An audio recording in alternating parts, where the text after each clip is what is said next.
Hey guys, don't forget to check out the Street Cop Training Conference 2023, April 23rd through the 28th, Nashville, Tennessee, the Gaylord at Opry. What a center, what a place. We have amazing speakers, amazing training, 5 of the most impactful days of your career. Check it out at streetcop.com. You do not want to miss out. There is a room code available for a discounted room. Sign up now at streetcop.com.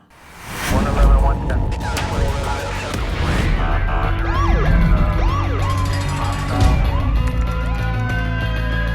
Training to be a street cop. You're in. Awesome. There you go. Oh, dude, I see that red sign in the back. I'm already fucking awesome. I'm pumped. That's not the original. As a matter of fact, I don't own the original. I didn't keep it. The original sign, President Bush signed it when I went and met him, and I had it framed and put all the campaign medals in it with President Bush's signature on it. And it hangs in the Wounded Ward at Walter Reed. I gave it to Walter Reed. So it hangs right in the middle. Wounded Warriors touch it for luck before going to surgery. And I feel like that's where it belongs. So I do auction off smaller replicas that are numbered a couple times a year. But the original hopefully will always live at Walter Reed where I feel like it belongs. It's awesome, dude. Really. Probably one of the best things ever created known to mankind was that sign that you wrote. Phenomenal. Thank you. As a matter of fact, that kind of leads into how I discovered you.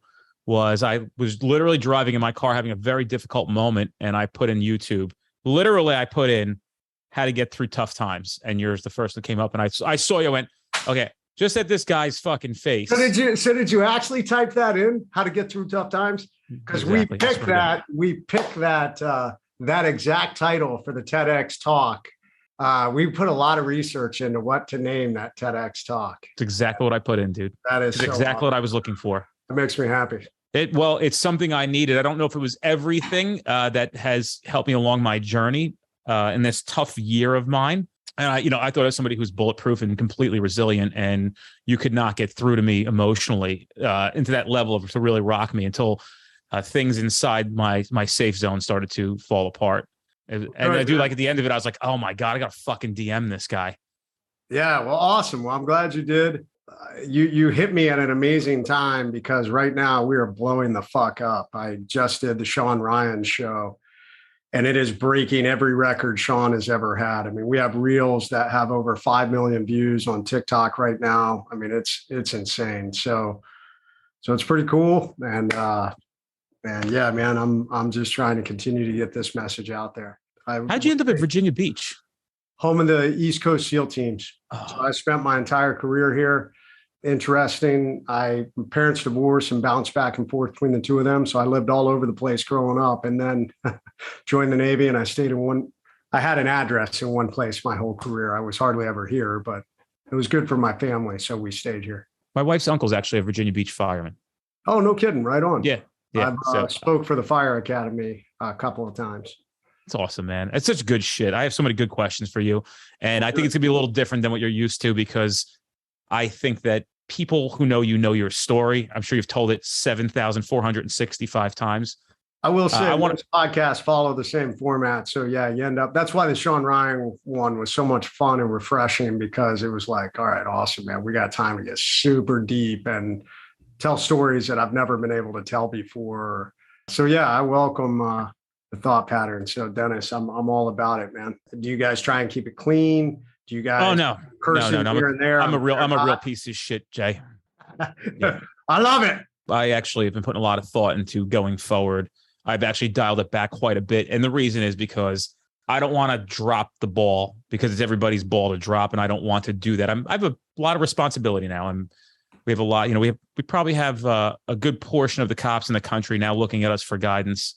Nice. Myself and the other instructors here. And, we're really the big brothers they should have had, the field trainers they should have had, the compassionate human beings they should have had, and maybe the words of hope at times of how to get through these difficult times in our country's history. Yeah, absolutely. So, and I mean, as a leader, I think you have to look at that and say, okay, do I just say, fuck it, and I can say whatever I want, and I don't really care about this message. It's kind of like I have a lot of friends that right now we're fighting this bullshit attack on First Amendment rights on social media. And so many guys are being shut down because they're speaking their mind, which we should have the ability to do in this country we built. But at the same time, in my opinion, you have to be smart. These platforms, that's great if you go over to truth, but you're just preaching to everybody who agrees with you. That's not who we need to change. That's not who we need to educate.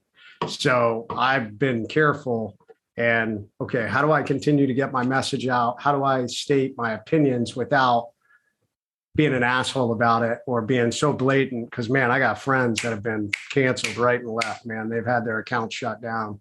So I think it's just being smart and strategic. And what is your end state you're trying to accomplish? I agree 1,000%. And sometimes us as leaders, we kind of know best.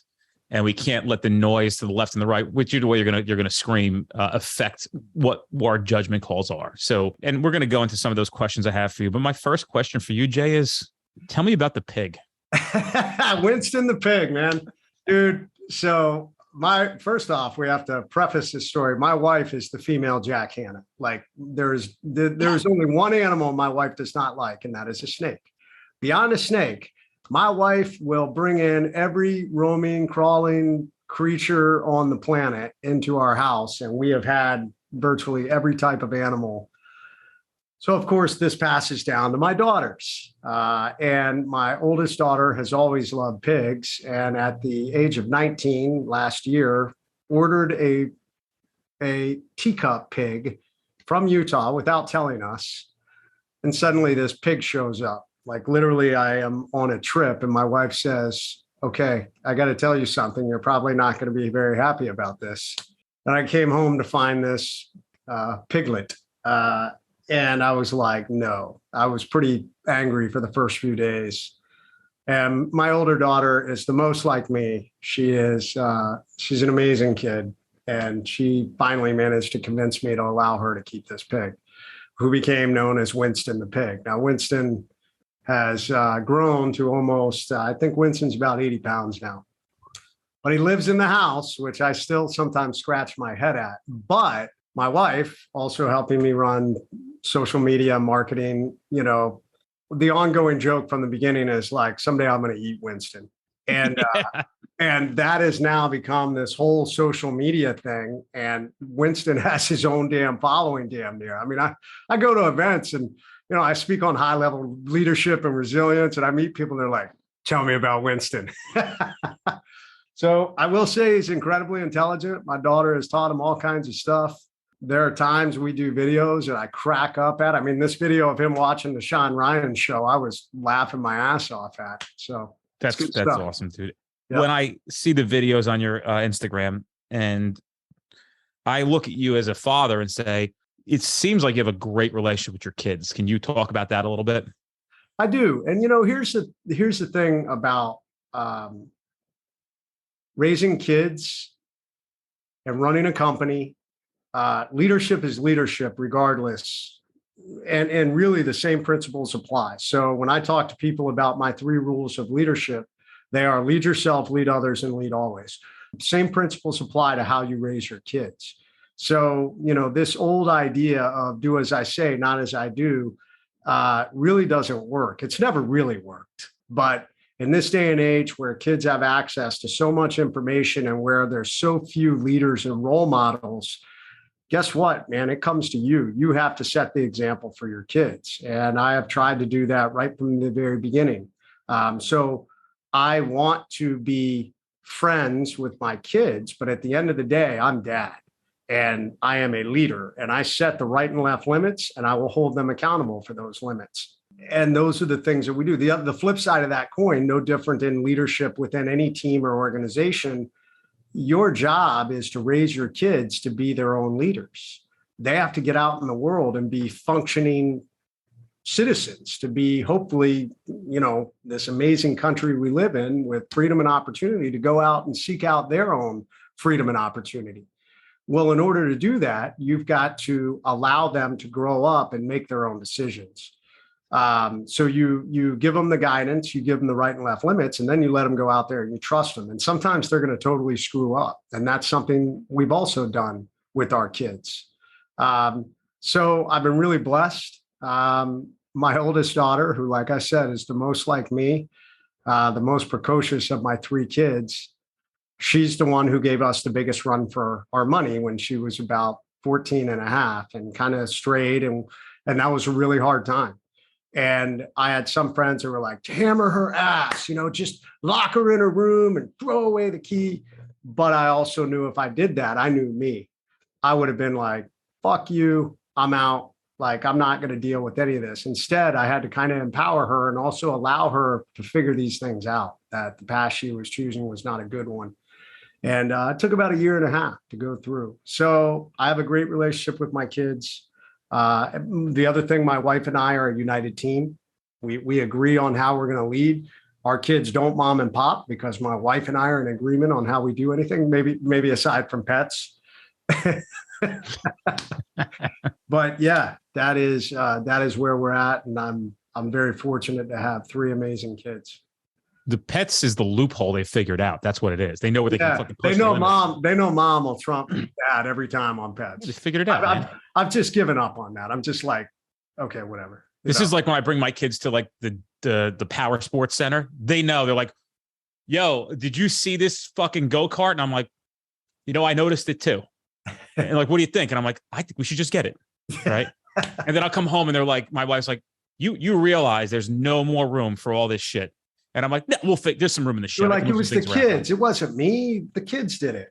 I love it. That's awesome. Well, good on you, man. And hey, life is experiences. You can't take the shit with you. So in the end, it's going to be the memories you have. So. Yeah, I am very much constantly in presence and thought of my children. And I have something that I do for them that I try to really at the top of my chart instill in them. But before I give you my answer on that, what is the top most important core message you're trying to send to your children? If you could think of maybe just one big thing that you're trying to, or did over the years, implant in their brain of what was the most important thing? We overcome. You're a Redman, we overcome. We figure it out. You may get knocked down, but you're going to get back up and you're going to go. We're not going to sit here and dwell. We're not going to play the blame game. What happens, happens. So let's go. Get up. I love it. Forward. I told my son this morning when I was leaving, I said, I'm very proud. He's 8.5. I got little kids, 8, 6, 5, and almost 3. And I said, he started to really get it. And I said, I'm proud of you. And he smiled. And I said, you know why I'm proud of you? And he said, why? I said, because the way you act with other kids and how kind and thoughtful you are and how gentle you are with other kids and put them first. I go, now I'm going to also say that you're a real piece of shit to your siblings, but that's okay because that's in this house. But outside of this house, the kindness that you show to these other children makes daddy happy. That's awesome. Yeah. And those are really powerful words. I did one of my Monday musters was on that. Those words of I am proud of you, whether you're a boss, whether you're a dad, even spouse to a fellow, spouse, man, those are powerful words. I think a lot of people take those words for granted. It's like love. People think I have a problem with the word love, but I don't. I just consider it to be so valuable that I don't toss it around like it's a cheap fucking piece of cloth. Yeah. So when I use the word love, it's impactful. Yeah. That's just me. I agree. I will say I say it more as I get older. I think this world needs a little more love, I guess I'm seeing in the sense of, and everybody on the street, there's enough evil and pain and violence and just nastiness. So I also wasn't really raised in a family where we said, I love you a lot. But now that I get older, man, I tell my kids all the time. I tell my wife, my close friends, dudes that used to make me a little uncomfortable, tell another dude, hey, man, I love you. But now this life's short, man. You can be gone in the blink of an eye, gone from your kids, gone from your spouse. I just had a friend that passed away last weekend, young, stud, and freak accident. So, yeah, man, take that time because I tell you what, if you have a moment to think about it, me, when I came, when I almost died, I had about 40 minutes in that gunfight to contemplate the fact that I was dying. And dude, you would give anything to tell people, the people you really care about, how much you love them one last time. Jay, we typically have a lot of police officers who are significantly injured in the line of duty and almost to the point of death. And I've got a funny feeling that, and I didn't say this earlier, I wrote thank you so much.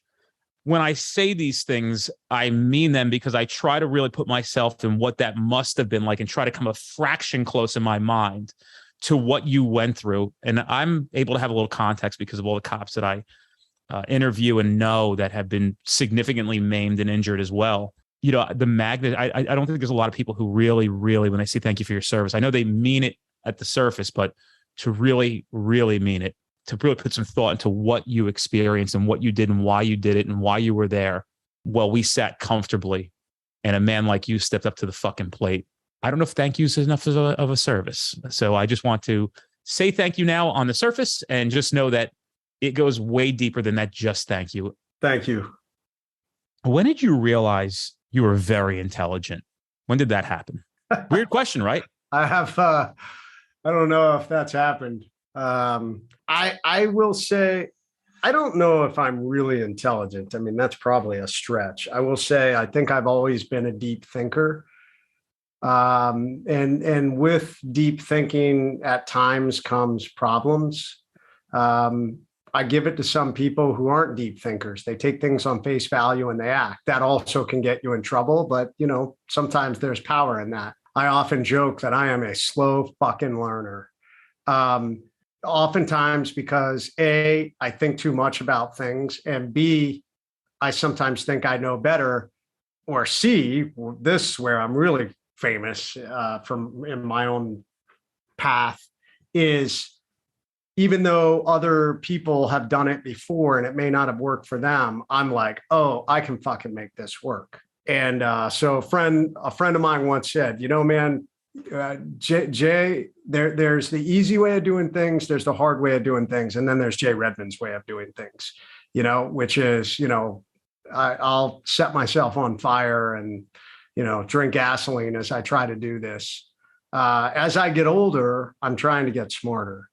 I try now to watch what others do. I try to reach out. And if someone tells me that can't be done, I try to figure out why instead of just running blindly in like I used to and being like, fuck you, I'll make this happen. So yeah, intelligent. I don't know, man. I think there's intelligence and then there's extremely highly functioning common sense, which I think is a whole nother level of intelligence, if you will. And it's individuals who are able to look at the world and take really complicated things and make them simple.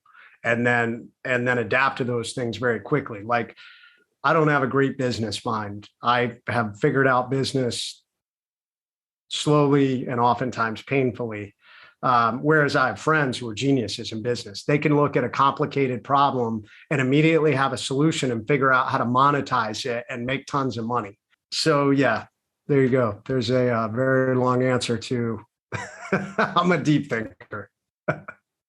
And that's what really probably attracts most people to you, is the deep thought that you go into. And sometimes, I know that I get interviewed at times and I'm like, man, I hope that when the question is asked, I have a good answer, because I really want it to be intelligent.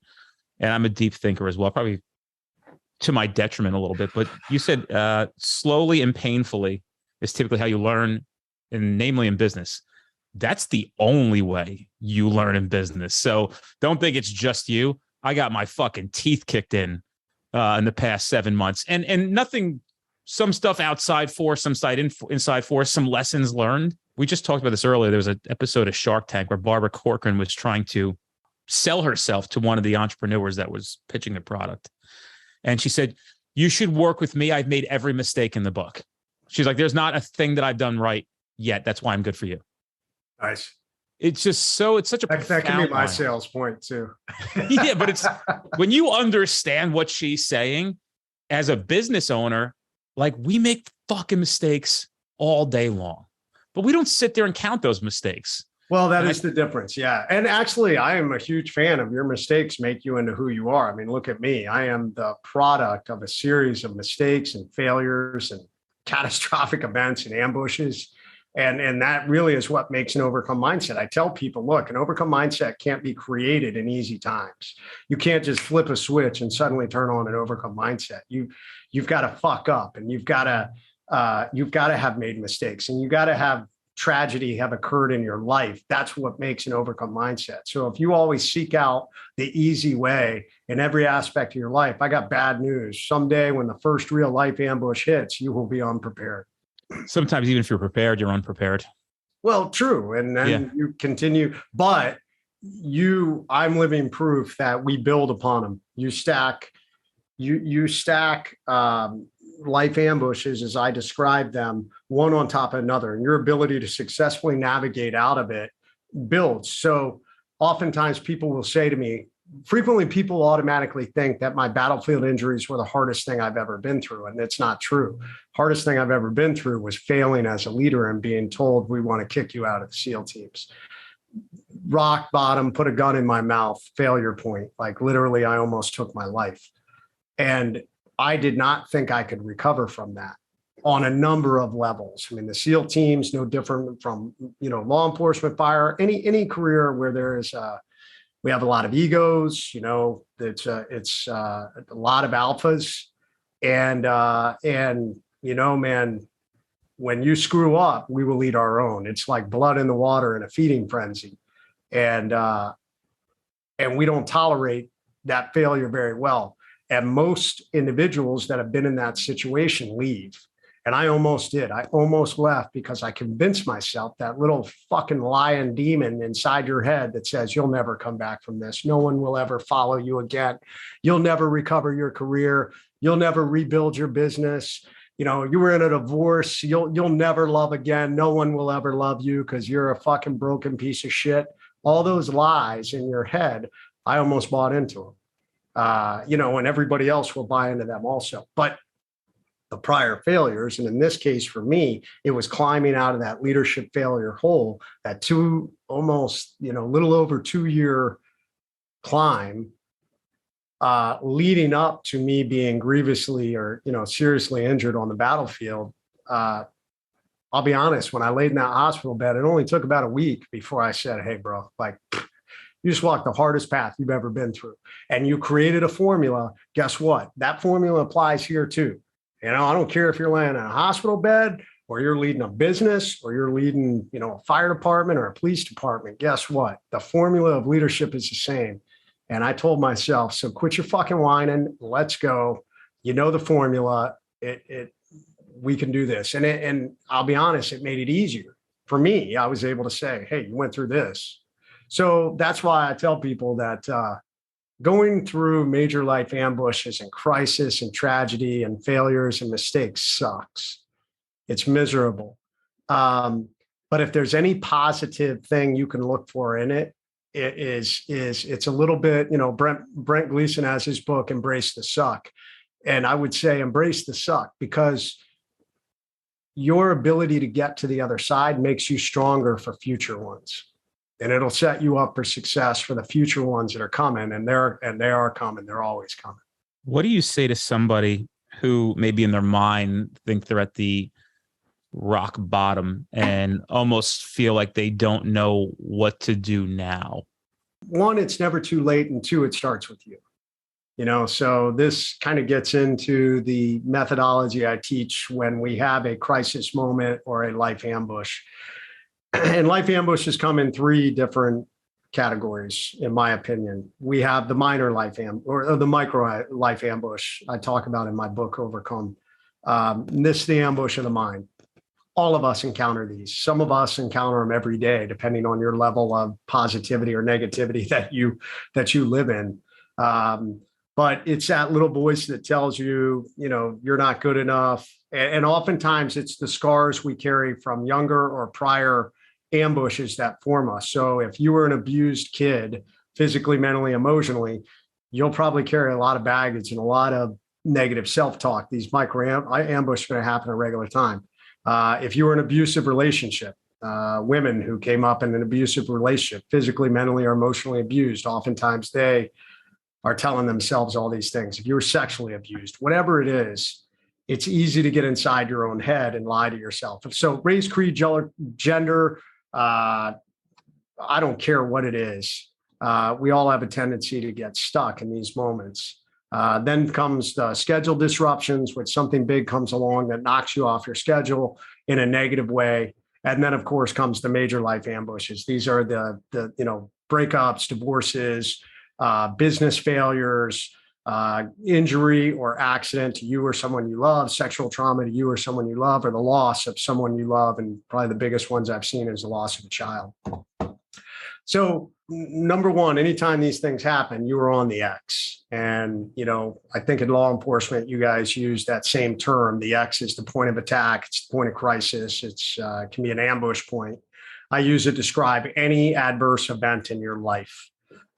Whether it's, a physical attack, a mental attack, an emotional attack, could be a lawsuit, could be, whatever, you're on the X. And most people, when they're on the X, get totally overwhelmed by being on the X.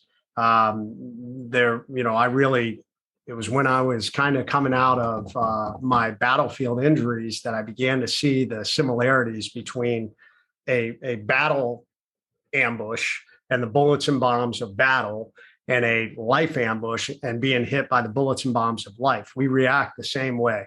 You're overwhelmed, you're hunkering down, you're wishing it would go away, but you got to push through that and start focusing on what actions can I take to overcome this situation. That really is the overcome mindset, and that is the idea of getting off the X. So the two principles, coming back to your original question, is number one, it's never too late. All those lies that you have told yourself, and oftentimes other people tell you, oh yeah, you'll never recover from this. Oh, your business is too big of a failure point, or, hey man, you should go do something else because there's no way you'll ever come back from this. And sometimes there's truth in that, and sometimes there's not. But what I'll tell people is never too late to drive forward and figure out the new path. And number two, you have to get off the X. The X is like quicksand. The longer you sit in it, the more it pulls you down and the harder it is to get up and go. And if you can instantly, or at least as quickly as possible, time is relative. I will say that if you lose a child, I don't expect you the next day to jump up and be like, I got to get off this X. But at least if I can't lay here on this X forever. I owe it to the memory of my kid. I owe it to other families out there that may someday lose a child to get up off this X and figure out how to make a difference for my family. Because guess what? You're still a leader. If you lost a child, you have a grieving spouse. You may have kids who are also grieving for that lost child. And guess what? You are the leader. You are the one that has to get off that X and lead others off that X. And that's why it's never too late. I don't care where you're at. I don't care how long it's been. Fucking get off that X and drive forward and lead, and you will see the difference it makes in your life. Well, that was a pretty good answer. Thank you. And I'll succinctly just, the other thing a lot of people get hung up on is they waste a lot of time on trying to fix something that's totally broken, or that they want something back. Perhaps relationships are a big one. I coach oftentimes where I have individuals who sustain a divorce, and oftentimes it's a guy who cheats on his wife, and then he feels super sorry and he wants to repair that relationship. And I'm like, you know what, man, you may be able to do it, but most of the time it doesn't happen. So you waste a lot of time looking back at the past, trying to fix something that most likely is not fixable. So I'd say let's put a little bit of effort into it, but sometimes we break things to the point they can't be fixed. And that's where we need to look at, how do we drive forward and create the end moment? Here's your new beginning. Whether you like it or not, this is the new beginning. So sometimes I try to explain that to people, because they literally sit on that X forever trying to fix something that unfortunately cannot be fixed. You have to chart the new path. I will also sprinkle in that if you feel like you need help, there is help that exists.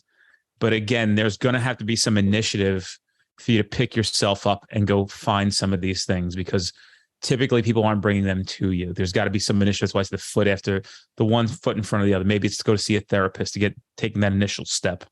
I told somebody the other day, I think everybody should go to therapy. I think it's great. I think that everybody should go. And I don't think, you find a good therapist. I don't see a negative downside to it. I'm sure everybody's got the hour a week to make yourself feel better. That's just me. That's how I feel about it.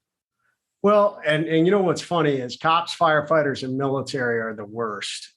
We all work in a profession where we depend heavily on a partner, on a fire truck full of other guys, other individuals you're going into a burning house with. In the military, we have a fire team, a squad, a platoon, a company of individuals, Yet when we struggle with some sort of major life ambush or problem, especially when it becomes mental or emotional, we tell ourselves, well, I got to figure this out on my own, and I don't want to burden other people with this problem. And I just don't get that. I'm like, dude, we've spent our whole life depending on these other guys or gals to get shit done, to crush things. And now suddenly when you have your own internal problem, you're like, no, I have to do it on my own.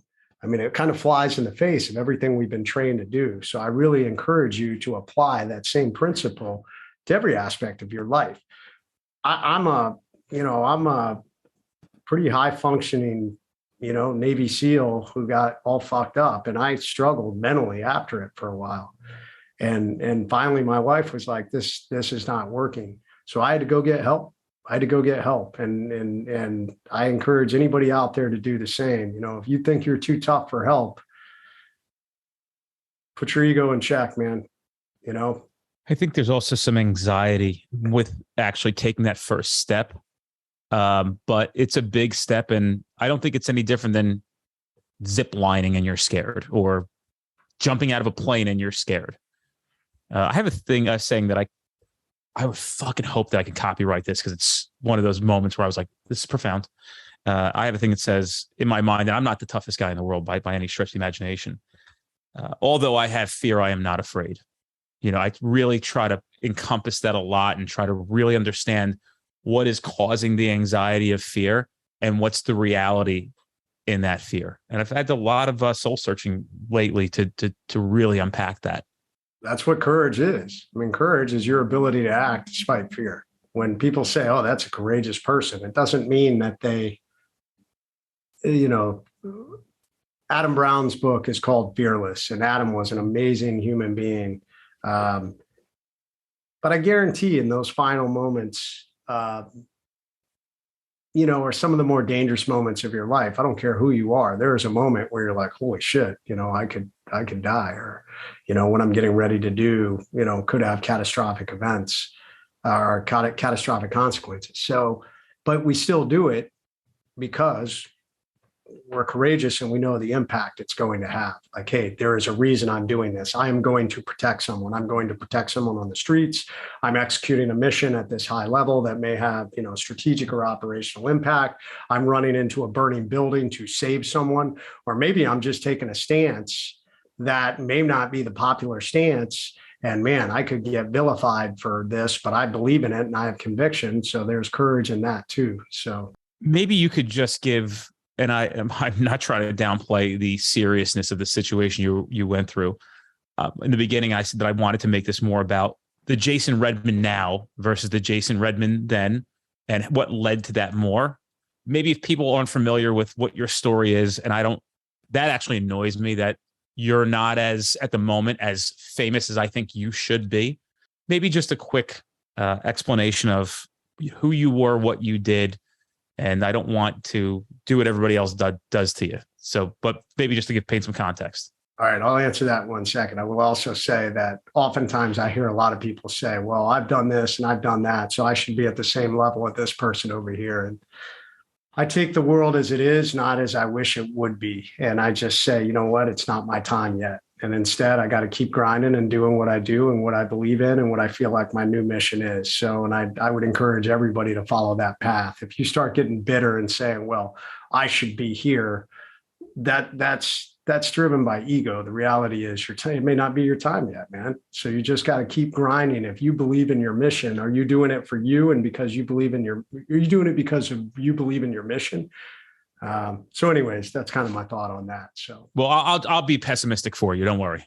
Hey, that's all right. I'm not, I'm a glass half full guy. And I wasn't always, man. I believe in the power of positivity as I've gotten older and gone through all the different shit that I've been through. So, and there's power in that. I talk about that in emotional leadership, the power of positivity as a leader, despite whatever overwhelming situation you're up against. So Go back. Who was Jason Redman? Jason Redman was an asshole when he was younger. And I was an unlikely kid to become a Navy SEAL, but I had something inside me, a chip on my shoulder that said, I don't care. If you tell me I can't do it, I'm going to drive forward and do it. I'm going to figure out a way to do it. And I was physically capable enough and probably mentally capable enough to grow and accomplish and excel at a pretty young age. But the problem with, I don't see it as often in young women, but I see it a lot in young men. When we excel to a high point very early in our careers, you see it a shit ton in professional athletes, college athletes, entrepreneurs who rocket ship. I just finished watching this Super Pumped about the start of Uber. Go watch that. What a fucking fascinating show about a guy who was literally probably an entrepreneurial genius, but his ego ended up bringing down his company almost. And I walked the same path. As I continued to do well and grow in leadership, my ego grew and grew and grew.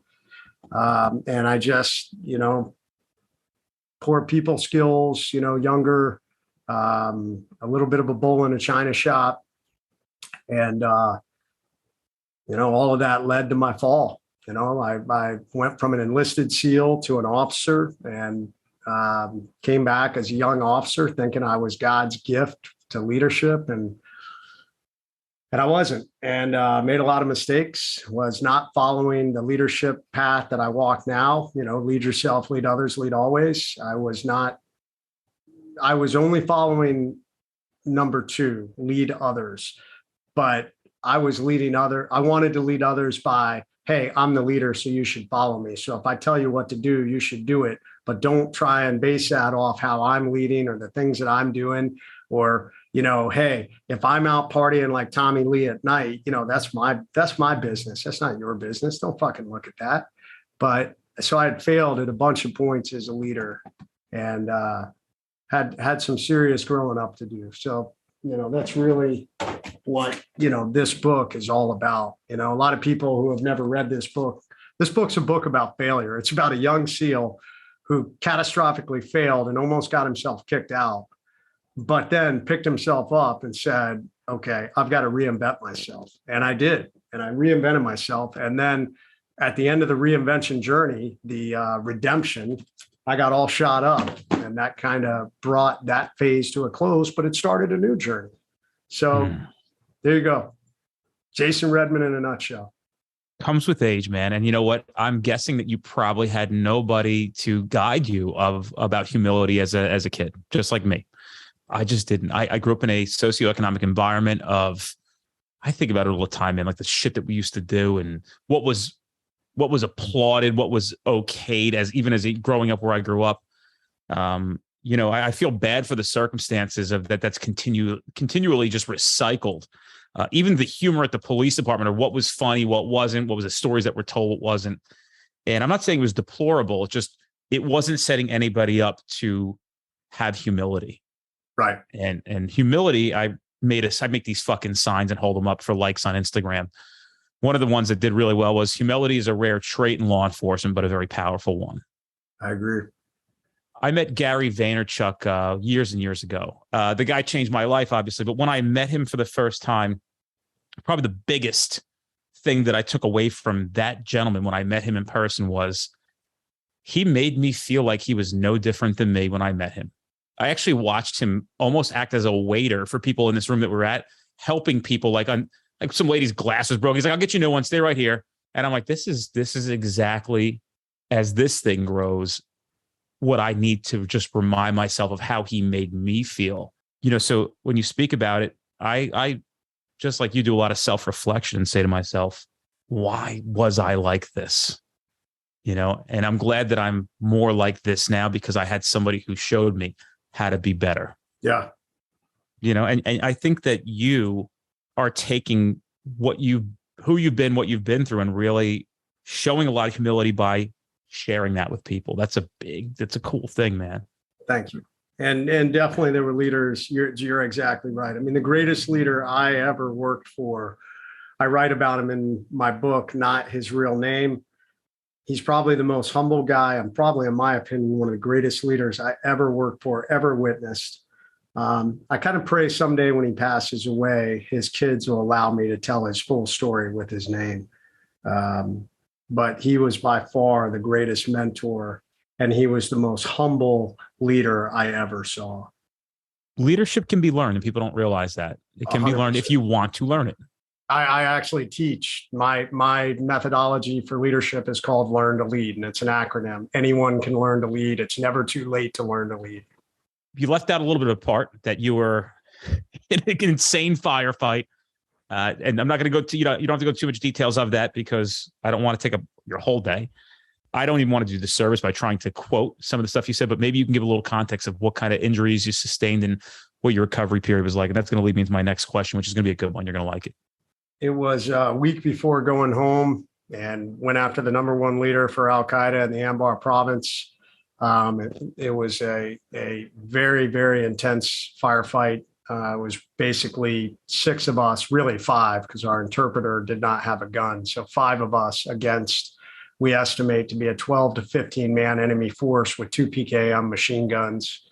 If you want to hear all the details, I would recommend you watch the Sean Ryan show with DJ Shipley, my teammate, who went on to be a very, very talented and experienced SEAL Team 6 operator, who said in that podcast that our gunfight was the most intense he ever experienced in his entire career. And then if you watch mine, we go deep into the weeds on everything that happened in that gunfight. But from that gunfight, I was shot 8 times that we're aware of. So between my body armor and body, I took 2 rounds in the, in the left elbow. So I took a round in the bicep and I took a round on the inside of my forearm, which blew out and destroyed my elbow. I thought in the gunfight, my arm had been shot off. Rounds off my body armor, rounds off my right side plate, rounds off my helmet, rounds off. I had my left night vision tube shot off, rounds off my weapon. And then I turned to try and move back to where the guys were behind me, and I caught a round in the face that traveled through my face, exited the right side of my nose, took off my nose, most of my nose, blew out my right cheekbone, broke it, and kicked it out to the right, vaporized my orbital floor.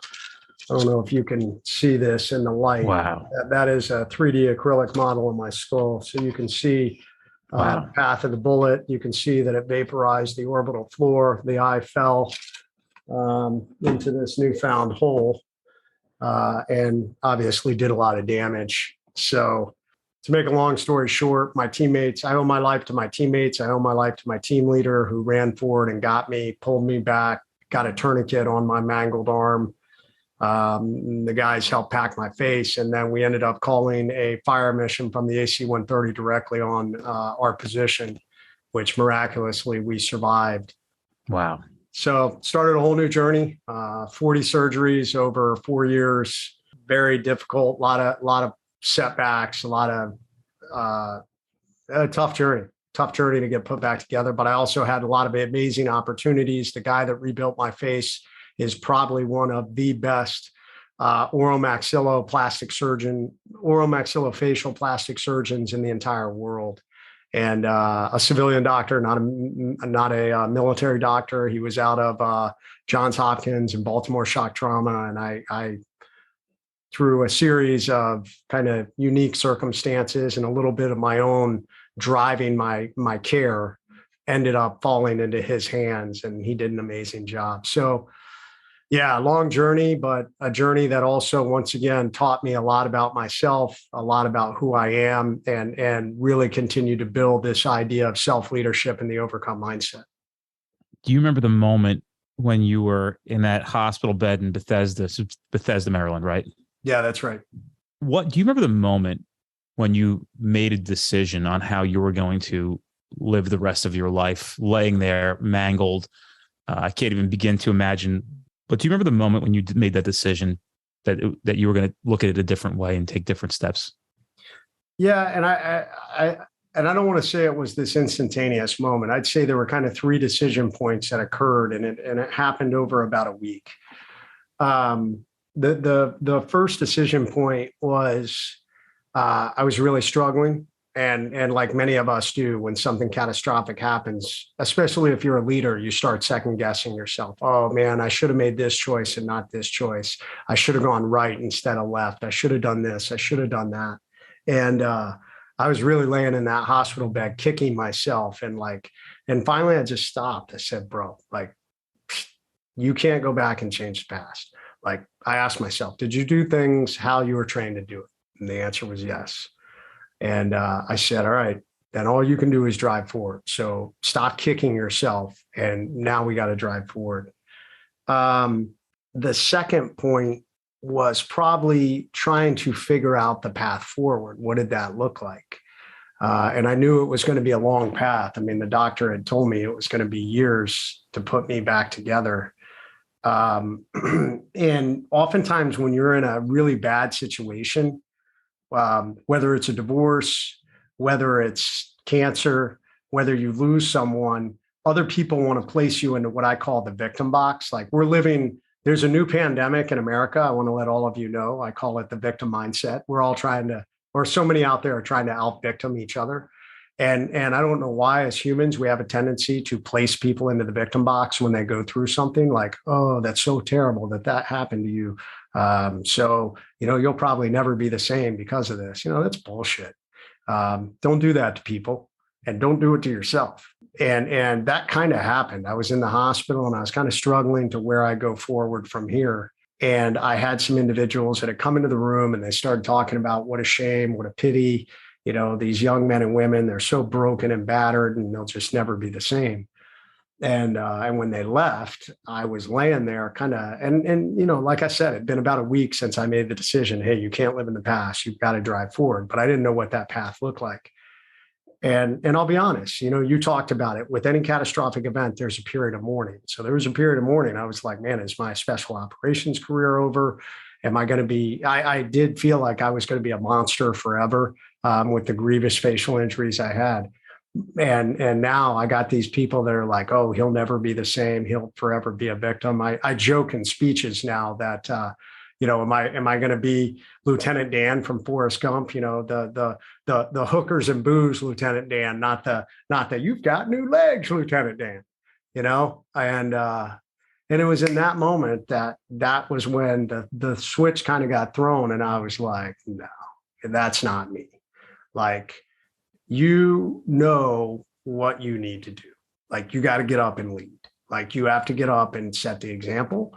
You need to be the one that's lifting everybody up around you, because that's what leaders do. That's what leaders do in hard times.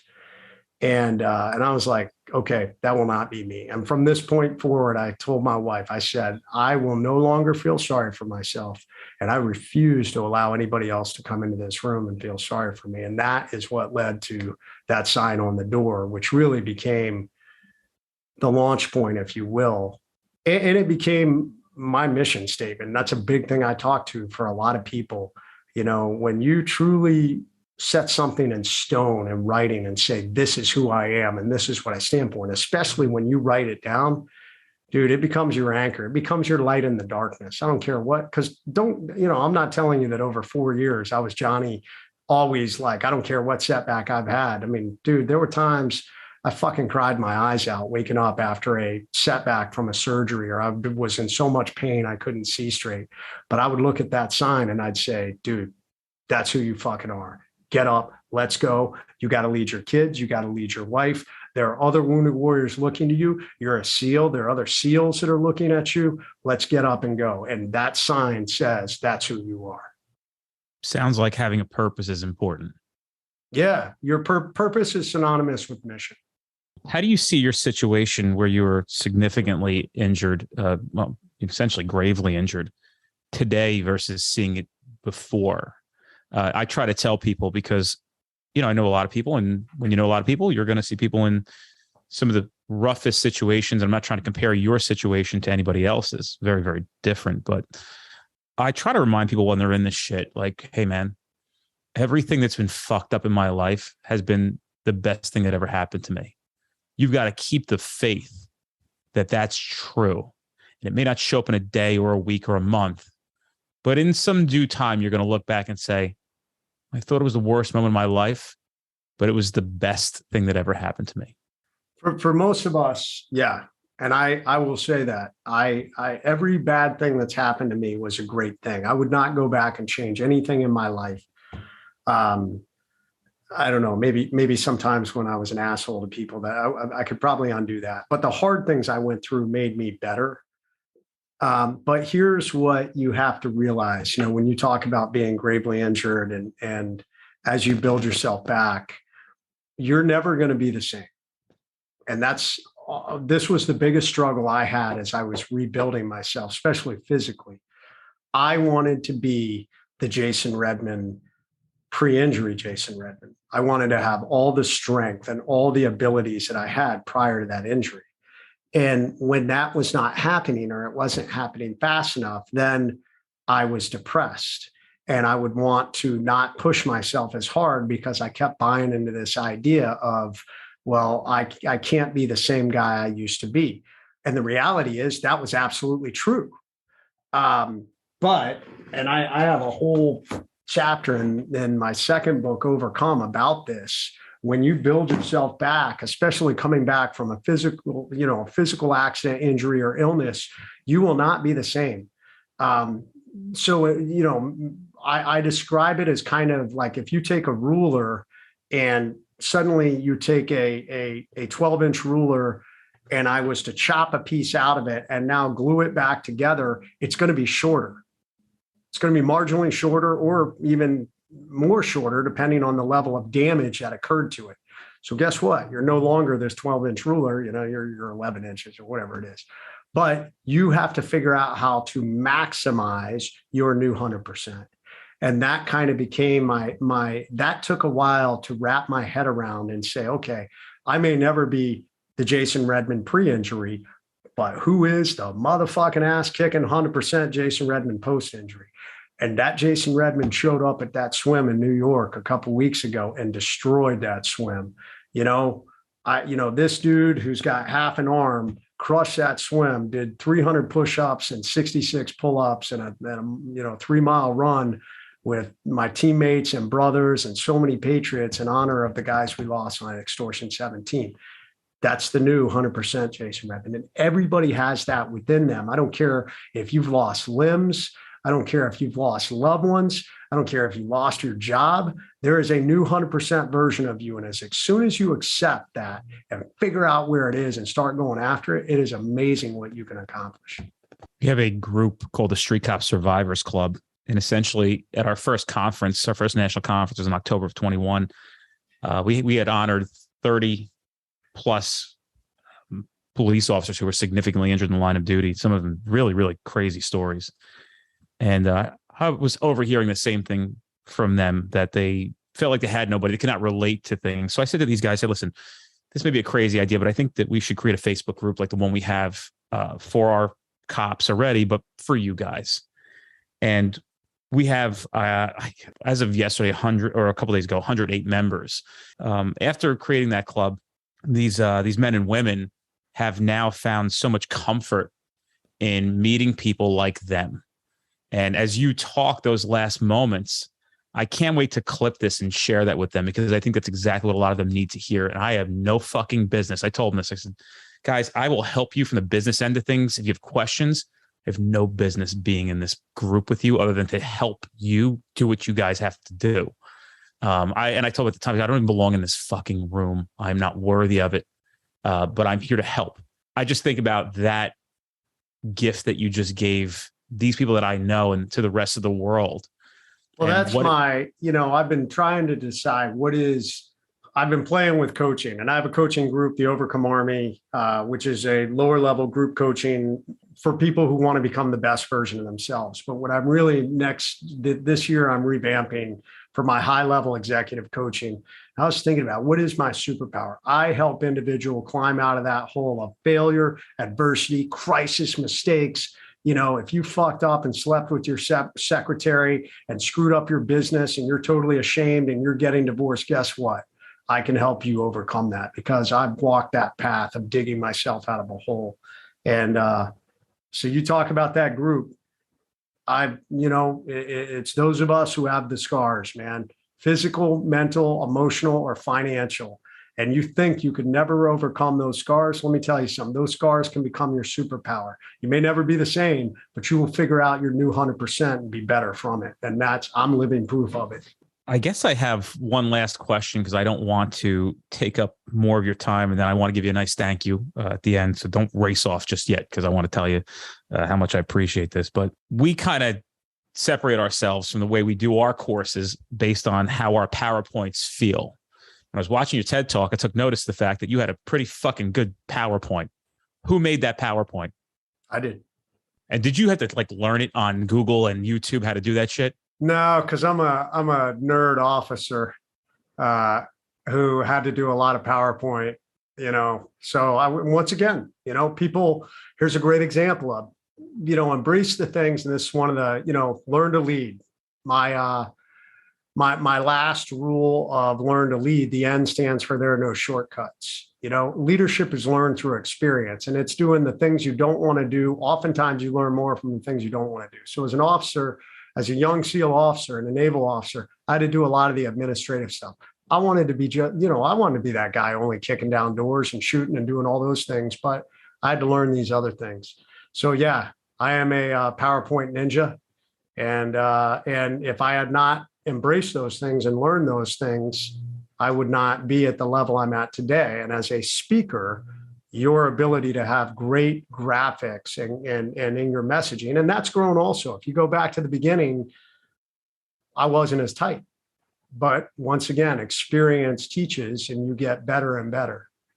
I'll throw one more in here because I wanted to ask this. How did you decide what you were going to talk about on TED and what did you think the impact was going to be? Because I'm going to tell you this, brother, if I can recall correctly, a lot going on.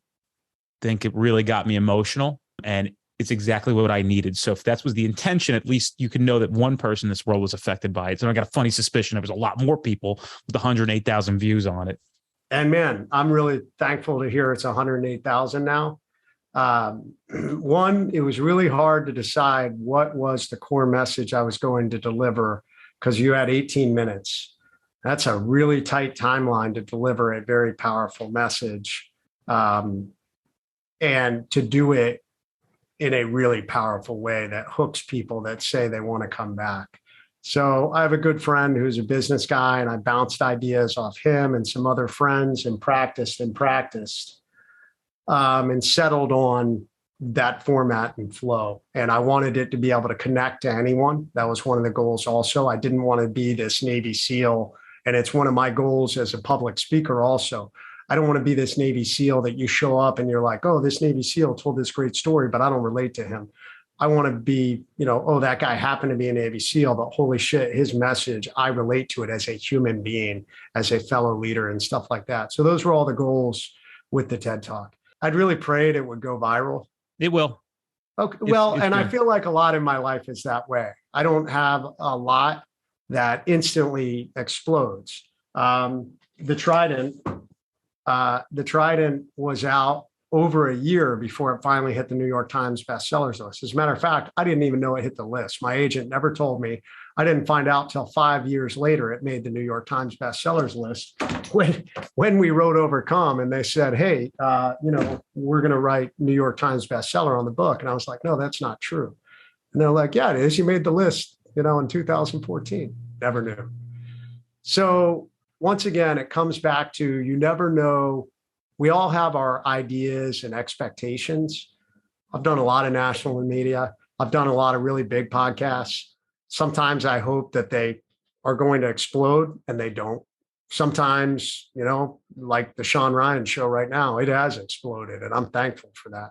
So I'll just tell people things happen when they're going to. If you believe in who you are, if you have that purpose and mission, man, just keep beating that drum and going after it, man, trying to be the best 100% version of yourself every day. That's me. I'd love to continue to get it out there, whether it's the TED Talk or whether it's some other format. I think that it would be a disservice if you didn't do it because it means a lot to a lot of people to show up. And brother, I've been looking forward to this. I'm blown away by how thoughtful this was. And it actually kind of went better than I thought, but at least the way that I wanted it to go. in the sense where I really wanted to reveal what your strengths are. And my goal is to provide value on this podcast where somebody listens to it and go, that's exactly what I need to fucking hear. And I knew you're the guy to deliver the message today on this. There's a lot of people in pain, and you're a fucking pain management specialist without the Oxycontin. So listen, man, I don't know how to thank you enough. You know, it means the world to me that you took a chance on a guy you had no fucking idea about, but we're going to do the right stuff with this. We have a big following as well, and hopefully we can keep that momentum going. And I know that your agent had asked about maybe having you. We're having a conference in 2023 in Nashville, Tennessee. So the last conference we had, just so you know, to give you a little context, we had. Are you friends with Dakota Meyer? I do know Dakota. Yep. I wouldn't say we're friends. I'm very careful how I use that word. So I know Dakota. I have tremendous respect for Dakota. I've done some things with him. To me, a friend is someone I hang out with and I confide in as I talk and we do things together. And I've never done that with Dakota. So last conference we had Dakota, Tommy Lahren from Fox News, Marcus Luttrell came, and Tim Kennedy came. Nice. You had a powerhouse, man. Some heavy hitters. This year we have Tommy's not bad. You know, she's not bad looking either. So no, she's not, honestly, dude. You know, it's so funny because I think a lot of people get misinterpreted about me because I speak with emotion and passion, and people who know me. And I thought you were going to say it's because how pretty you are. I mean, I thought we were going down that path. You know, I have a routine. I'm just letting you know. I have a fucking routine, dude. I'm not too proud to say that shit. Charcoal wash. I will go get fucking. You and Tommy right here. Yeah. But although Marcus will poke fun at me saying for a guy that got shot in the face, I'm the most beautiful man. So you're actually not a bad looking dude, bro. You know what I mean? Like to putting you back together. I gotta give the surgeon props. Sorry, I keep interrupting. No. But to give her credit, man, she is really one of the kindest people off camera. So much humility. She's so fucking good to us. And I think we're all come together for the right reasons. This year we have, for 2023 so far, Rob O'Neill. Oh, nice. Awesome. Yeah. Kyle Carpenter. Awesome. Another great dude. Yeah. We have Tommy's coming back because it's in Nashville and she wants to come do it again. We have 3 significant sheriffs. You may have been familiar with them. David Clark. He's the dude with the cowboy hat. You see him. He's coming. We have Wayne Ivey, who's a sheriff in Florida. And then the American sheriff out of Pinal County, Mark Lamb, another cool fucking dude. And we have, of course, some real profound speakers from our organization. And, hopefully we can make it work, man. I'm going to see if I can get you on the calendar there, because as we're sitting here, I'm like, God, he's got to be there. He's got to fucking be there, man. I would be honored. So yeah, so I know that you guys can make it work.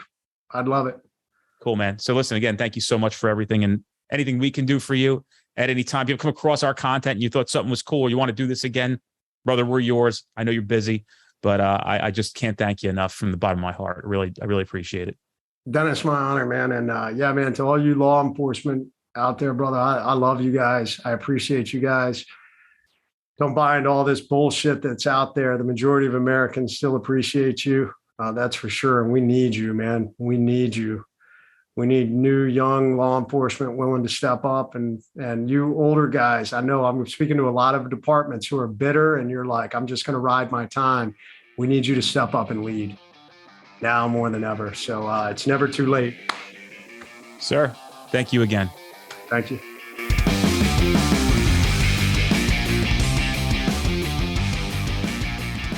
Navy SEAL leader. I've always chosen light and fast over slow and heavy. As such, I rarely wore my side plates into battle. But on this one mission to neutralize a high-value Al-Qaeda leader in 2007, I had a little voice in my head say, wear your side plates. Well, I tell you what, thank God that I listened, because that night we were ambushed. And I was shot 8 times by an enemy PKM machine gun to my body and face, leaving me for dead in the middle of one of the fiercest firefights of my war. A little over 96 hours later, I found myself in a hospital bed in Bethesda, Maryland, struggling as the doctors filled me with overwhelming information. Lieutenant Redman, You have no use of your left hand. We don't know the extent of the nerve damage. Your elbow is destroyed. We're thinking about amputating your arm. You are trached, you are wired shut, and we are feeding you through a stomach tube. Lieutenant Redman, it's going to take years to put you back together. As this information began to sink in, I suddenly was hit with a stark realization. My military operational career is over. I'm going to be permanently disabled, and I will be forever disfigured. As I was trying to process this, I suddenly heard a conversation close by, and it sounded a little like this. What a shame. What a pity. We send these young men and women off to war, and they come home broken and battered, and they're never going to be the same. They're never going to find success. They're never going to be able to get back out there and achieve the American dream. And as I digested all of this, I couldn't help but think to myself, it is the end. And I know there's so many of you in the audience right now that are listening. You're thinking to yourself, oh my God, I cannot relate to this. I can't relate to be in the middle of a firefight and be shot by a machine gun with bullets the size of my thumb. I can't imagine laying in a hospital bed and being told we may have to amputate your limbs. But the reality is, you all can relate, because everyone has the end moments. Everyone in this audience has encountered a the end moment before. And if you have not, I got bad news. They are coming. They're coming for all of us. And you see, they are relatable. Like the father who came home to find out his young wife was having an affair. And as he signed the divorce papers looking at his young children, he thought to himself, it is the end. Or the entrepreneur who, sitting there going over his financials, looking at his $1 million company is going down the drain. And he thinks to himself, it is the end. Or the business executive, she just made partner. And as she goes to her annual checkup, the doctor says, you've got stage 4 metastatic breast cancer. We need to do an immediate double mastectomy. She thinks to herself, it is the end. You see, all of us in life encounter these the end moments, these hard, stress-filled, anxiety-filled moments that unexpectedly hit us, no different from that ambush I encountered in Iraq. The difference is these are life ambushes. And you are not being hit by actual bullets or bombs that occur on the battlefield. You are being hit by the bombs and bullets of life. And the thing is that's common for all of us, when these ambushes occur, we all get stuck on a central point. In special operations lingo, we call it the X. And the X is that central point of attack. It is the point of incident. It's the point of the end moments. And for most of us, we focus on the pain. We focus on the misery. We focus on that stress. We focus on the past and what we've lost, instead of focusing on what really needs to happen, which is what I was taught in my special operations career. When these life ambushes come, we must get off the X as quickly as possible. So how do we do that? As I lay in that hospital bed, digesting all these grim prognoses, the negativity, I realized in that moment I had a choice. I had a choice in how I would deal with this. I could lay there on the X and feel sorry for myself. I could listen to the negativity, or I could figure out how to drive forward. And in that moment, I decided I would not be the victim that some wanted to put me into that box. Instead, I was going to step up. I was going to look at how to go forward. And when my wife came back into the room, I said, give me my pen. And I wrote out this sign. Attention to all who enter here. If you're coming in this room with sadness or sorrow, don't bother. The wounds I received, I got in a job that I love, doing it for people that I love, defending the freedom of a country I deeply love. I'll make a full recovery. What is full? That is the absolute utmost physically I have the ability to recover. And then I'm going to push that about 100% further through sheer mental tenacity. This room you're about to enter is a room of fun, optimism, and intense rapid regrowth. If you are not prepared for that, go elsewhere. And we signed it. We signed it, the management, because we felt like, it needed this level of credibility or something. It is amazing the power of positivity over negativity. It is amazing when in the face of massive adversity, when we choose to drive forward, what it can do for us. Because most people are unwilling to do this. We're so focused on the pain and the misery and on what we lost, we focus on the end. And we get stuck on the X. Failing to realize one of the greatest gifts you have when life ambushes come, that it can become a new beginning. Some of the hardest moments in your life will become some of the greatest opportunities. You will be reborn like a phoenix from the ashes. And as I wrote that sign out and we hung it, I thought to myself, okay, you've set the benchmark. You've said where you're going to go. How do we go? And it comes down to two key principles I had learned in my special operations career. The first one is you have to be willing to overcome. You have to build this relentless overcome mindset. Because you see, life ambushes are coming for all of us. Life is unfair. It doesn't go according to plan. But if you already have it in your mind that no matter what obstacles or adversity I come up against, I'm going to overcome, you're already well on your way.